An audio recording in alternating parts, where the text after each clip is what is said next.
हां, मग पुन्हा सांगतो, इंग्रजी व हिंदी ही दुसरी भाषा पहिल्या वर्गापासून 12वी पर्यंत सक्तीची करण्यात यावी.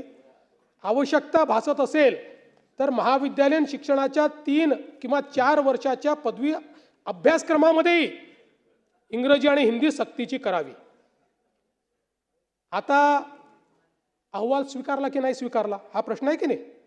आता अहवाल होता, बरोबर आहे. 14 सप्टेंबर. आता मी जयंतरावांना विचारतो, सगळ्यात सिनियर असल्यामुळे. जयंतराव, अहवाल स्वीकारायचा असेल तर कोण स्वीकारेल? मंत्रिमंडळ ना, दुसरं तर कोणी नाही स्वीकारू शकत. 14 सप्टेंबर 2021 रोजी हा अहवाल सादर झाल्यानंतर तो 20 जानेवारी 2022 रोजी मंत्रिमंडळापुढे आला. आता त्याचं इतिवृत्त मी घेऊन आलो आहे.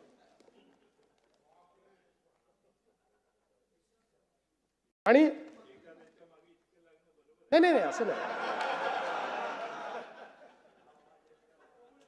विषय क्रमांक 5. नाही, विषय क्रमांक 5, डॉक्टर माशेलकर समितीचा अहवाल अवलोकनार्थ सादर. सदर धोरणाची अंमलबजावणी करण्यासाठी कार्यगट स्थापन. समितीच्या शिफारसीनुसार प्रस्तावित कारवाईस मान्यता. सही कोणाची आहे? ही घेऊन आलो सही. आदित्यजी तर नक्की सांगतील सही कोणाची आहे. कोणी असू द्या ना, मंत्र्याचं काही अस्तित्व नसतं मुख्यमंत्री असताना. नाही, जे खरं आहे ते खरं आहे.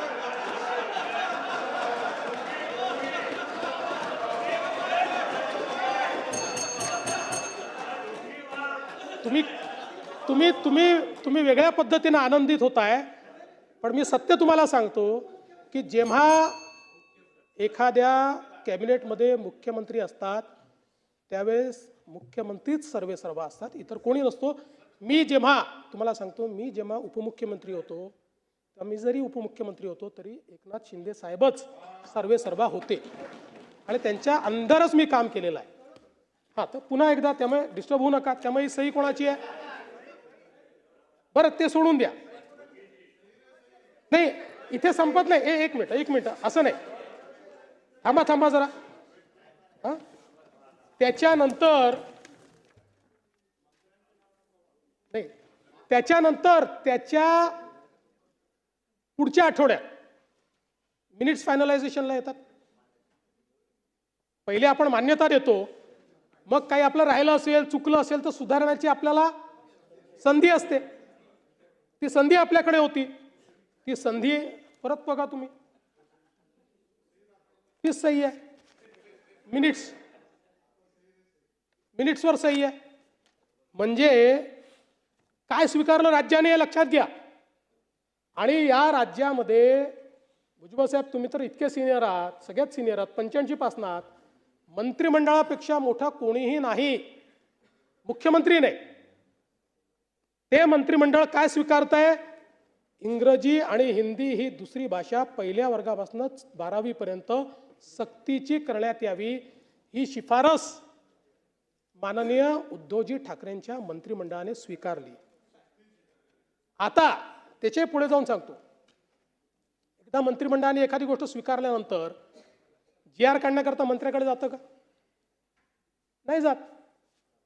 एकदा, कारण मंत्रिमंडळामध्ये GR सहित आपण मान्यता देतो, त्यानंतर त्याची कारवाई खाली होते सगळी.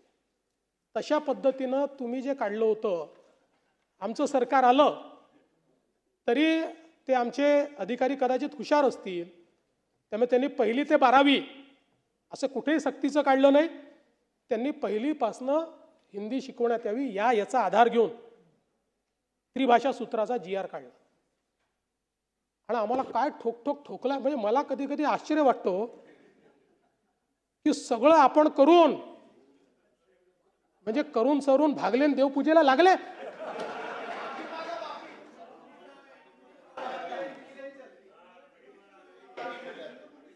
नाही, ते करू ना आपण. नाही, नक्की करू.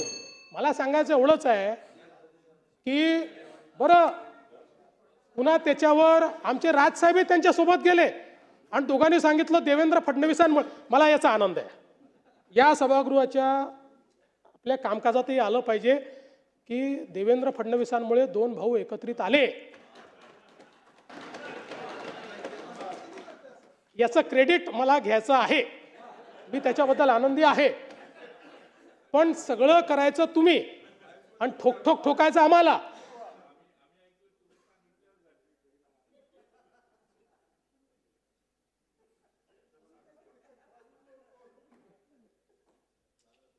काही गोष्टी या दालनाच्या तिथल्या चर्चेच्या असतात. आणि म्हणून पुन्हा एकदा सांगतो, या राज्यामध्ये सक्तीची, आमच्या राज्यात तुम्ही काही निर्णय घ्या, आमच्या राज्यामध्ये सक्तीची फक्त मराठी.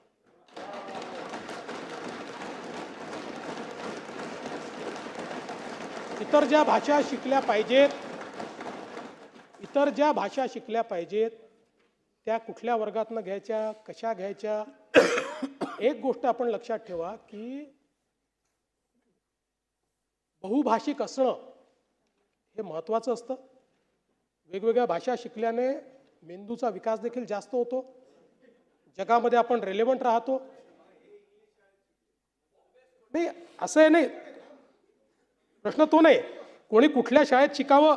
म्हणजे आता राज्यातल्या मराठी माध्यमाच्या शाळा बंद पडत असल्याबाबत आता हा प्रश्नच आहे ना. म्हणजे हा मी मलाही विचारला पाहिजे, तुम्हालाही विचारला पाहिजे, यांनाही विचारला पाहिजे. आपण सगळे आपल्या मुलांना इंग्रजी शाळेत शिकवतो आणि इथे आपण सगळे चर्चा करतो मराठी शाळा बंद पडत आहेत. हा प्रश्न आहे ना. याच्या पाठीमागे नुसतं आपली भावना असून फायदा नाही आहे. जोपर्यंत आपण, आणि म्हणून मी पुन्हा पंतप्रधानांचा आभार मानेन की पहिल्यांदा माननीय पंतप्रधान मोदयांनी इंजिनिअरिंग मेडिकलपासून सगळं शिक्षण मातृभाषेत घेण्याची तरतूद केली.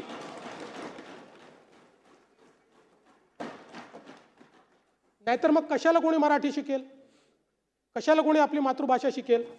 आणि म्हणून हे जे काही हे आकडे इतक्या कॉन्फिडेंटली येतात कुठून मला समजत नाही. 2000 मराठी शाळा बंद करणार, 65,000 मराठी शाळा बंद पडल्या, मी आकडेवारीच घेऊन आलो आहे. आता आपण जर बघितलं तर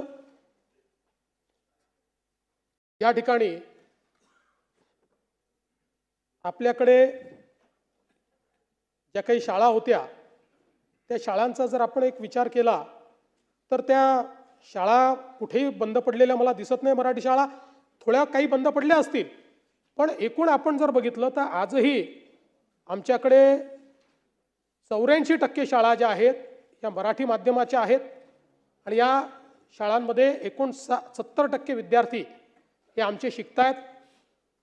जवळपास 16,000 शाळा त्यातल्या अर्थसहाय्यित आहेत, स्वयं अर्थसहाय्यित आहेत. आणि इंग्रजी शाळा ज्या आहेत त्याच्यामध्ये 65 लाख विद्यार्थी या ठिकाणी शिकतायत. आपला प्रयत्न आहे शेवटी मराठी शाळा ज्या आहेत या मराठी शाळांसोबत आपल्याला, आपण मागे आपल्या सरकारने निर्णय घेतला की इंग्रजी देखील आपण शिकवू जेणेकरून लोक मराठी शाळेतनं बाहेर पडणार नाहीत. पण मी तुम्हाला एक सांगतो की थोडा जर प्रयत्न केला तर मागच्या काळात, आणि आता पुन्हा मी तुम्हाला दाखवून देईल, मागच्या काळामध्ये मला आठवतं 2017-18 साली याच सभागृहात मी सांगितलं होतं जवळपास 50,000 मुलं खाजगी शाळा सोडून जिल्हा परिषदेच्या शाळेत परत आले होते. त्यामुळे आपण जर आपल्या शाळांचा दर्जा नीट ठेवला तर आजही लोकांची आपल्या शाळेमध्ये येण्याची इच्छा आहे. पण हे जे काही 2000 मराठी शाळा बंद करणार, 65,000 मराठी शाळा बंद पडल्या वगैरे जी आकडेवारी आलेली आहे ही पूर्णपणे कपोल कल्पित अशा प्रकारची आकडेवारी आहे. सीमावादाच्या संदर्भात देखील